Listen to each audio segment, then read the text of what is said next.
It's time that the government and even people in our communities wake up to the fact that we know more now. Lifting a discriminatory ban on blood donations from some members of the LGBTQ2S+ community.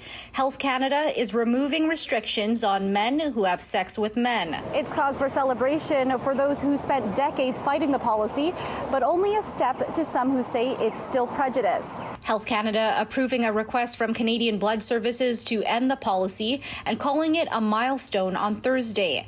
During the screening process, donors will now be asked if they had new or multiple sexual partners in the last 3 months, no matter their gender or sexuality, followed by questions about what kind of sex they have. This change does still discriminate against folks who live in multiple partnerships, do you know what I mean? And or who engage in anal sex, right? But what we know from the research is that generally those folks, as a big group, do you know what I mean, are more likely to acquire infections. And so my kind of piece around this is why we will continue to push for changes and refinement to this to make sure that we're not unduly excluding people from donation who would otherwise be safe to donate. Anal sex is considered a high risk factor, so those potential donors will have to wait 3 months before giving blood. NICOLA SPURLING did consultations with Canadian Blood Services in 2017.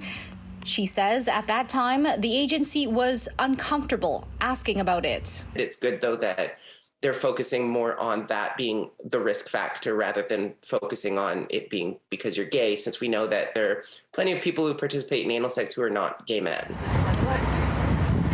In the heart of Davie Village community, BC's Queer, Trans and Two-Spirit Resource Centre says LGBTQ2S+ people have been waiting to roll up their sleeves. They want to show up for their community, and I think blood donation is a way that people can do it, and our inability to do so has felt like a very unfair treatment of the people in our community who want to do good.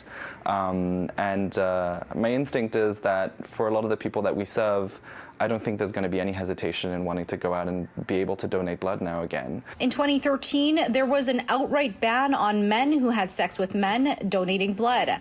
While donor screening has changed, the policy created stigma and caused lasting damage. We're ending the blanket ban on MSM donations, but it took too long. This should have been done 10 years ago, 15 years ago. Back when that ban was put in place, it was rooted in misinformation and it was rooted in discrimination. The new screening questions are expected to be in place September 30th, but only where Canadian Blood Services operates. Depending on where you're living, you may be able to donate and you may not. What we are hoping is that with this change with Canadian Blood Services, that we can do the research to be able to show HEMA Quebec that this is also a safe change that they can implement in that province. In Vancouver, Crystal Laderas, City News.